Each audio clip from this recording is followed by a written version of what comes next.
ان الحمد للہ وحدہ والصلاۃ والسلام علی من لا نبی بعد اما بعد۔ محترم سامعین و ناظرین حضرات، آج آپ کے سامنے اللہ کی توفیق سے دعا کے متعلق کچھ گزارشات پیش کرنی ہیں۔ دعا یہ مومن کا ہتھیار ہے۔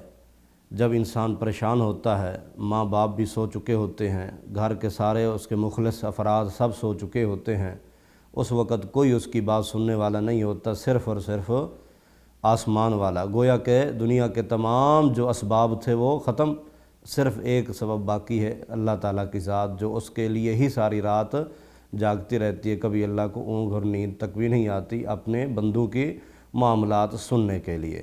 پیارے بھائیو، ساتھی یہ طعنہ دیتے ہیں جی کچھ لوگ دعا کے منکر ہیں، دعا نہیں کرتے۔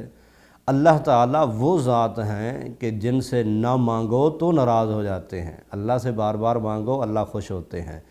جس طرح اولاد ماں باپ سے رجوع رکھتی ہے، کوئی بھی مشکل پیش ہے ماں باپ کے پاس جاتی ہے، تو مخلوق کا بھی یہ فرض بنتا ہے، کوئی بھی پریشانی ہے تو اب خوشی بھی ہو یا پریشانی بھی ہو تب بھی اپنے رب سے تعلق جوڑنا چاہیے۔ دعا ایک ایسی چیز ہے، نبی علیہ الصلوۃ والسلام فرماتے ہیں ادعو، بلکہ اللہ تعالیٰ کا یہ ارشاد گرامی ہے، ادعونی استجب لکم، میرے پیارے بندو مجھے پکارو، میں تمہاری بات کو سنتا ہوں، میں جواب دیتا ہوں، تم مجھے پکارو۔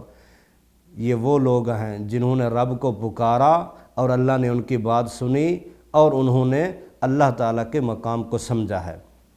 پیارے بھائیو، دعا کے کچھ مواقع ہیں، کچھ جگہیں ایسی ہیں جن پہ جا کے دعا کرو تو دعا جلدی قبول ہوتی ہے، کچھ وقت ایسے ہیں جن وقتوں میں دعا کرو تو دعا قبول ہوتی ہے۔ دیکھیے دعا سب انبیاء کرتے ہیں، نبی علیہ الصلوۃ والسلام نے بدر کے میدان میں بھی فتح کے لیے دعائیں کی، کوئی بھی مشکل پیش آئی تب بھی دعا کی۔ آپ لوگوں کو بھی اگر بیٹا چاہیے دعا کرو، آپ کو اولاد چاہیے دعا کرو، شفا چاہیے دعا کرو، خوشی پہنچی ہے تب بھی اپنے رب کو یاد کرو، کوئی بھی ٹینشن پریشانی کوئی بھی مسئلہ ہے تو دعا کرو۔ دعا کے لیے خصوصی کچھ وقت بتائے گئے ہیں۔ نبی علیہ الصلوۃ والسلام فرماتے ہیں آخری وقت جو ہے رات کا آخر وقت یہ قبولیت کا زیادہ مقام رکھتا ہے، بلکہ قرآن میں بھی اللہ نے فرمایا کہ یستغفرون بالاسحار، سحری کے وقت جو ہے وہ اللہ سے استغفار کیا جائے، معافی مانگی جائے۔ کیوں؟ اللہ تعالیٰ اس وقت آسمان دنیا پہ اتر آ چکے ہوتے ہیں اور آواز دیتے ہیں حل من سائل، کوئی ہے سوالی مجھ سے سوال کرے، لوگوں کے آگے ہاتھ نہ پھیلائے۔ حل من مسترزقن، کوئی ہے مجھ رزاق سے رزق لینے والا۔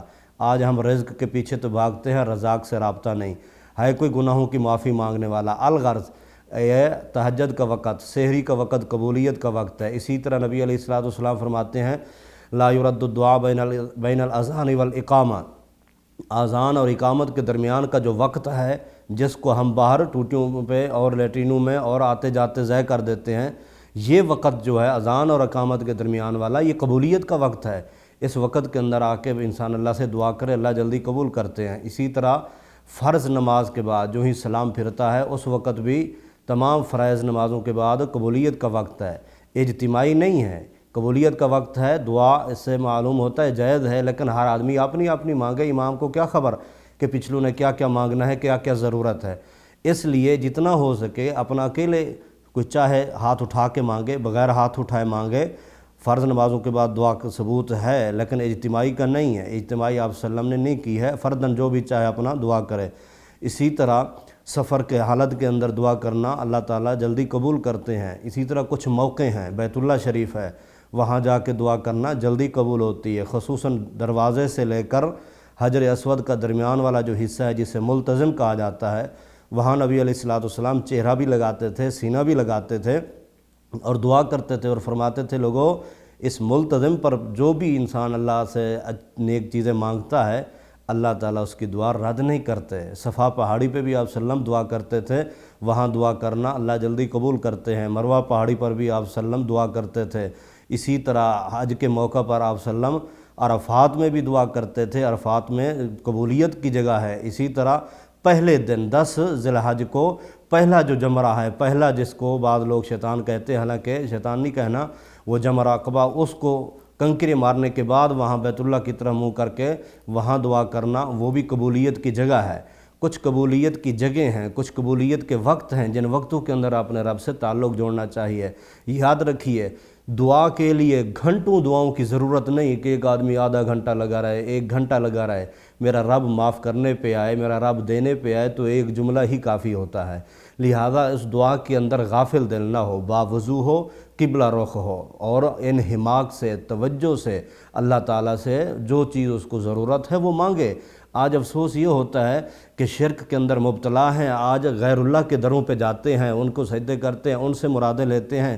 کیا ہمارا رب اتنا طاقتور نہیں ہے؟ ہمارا رب کچھ نہیں دے سکتا؟ جس رب نے ہمیں ماں کے پیٹ میں ہمیں پالا، ساری ضرورتیں ہماری پوری کی، وہ دنیا کی ضرورتیں بھی پوری کر سکتا ہے۔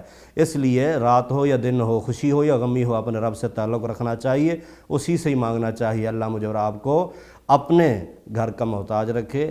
وما علیہ الا البلاغ۔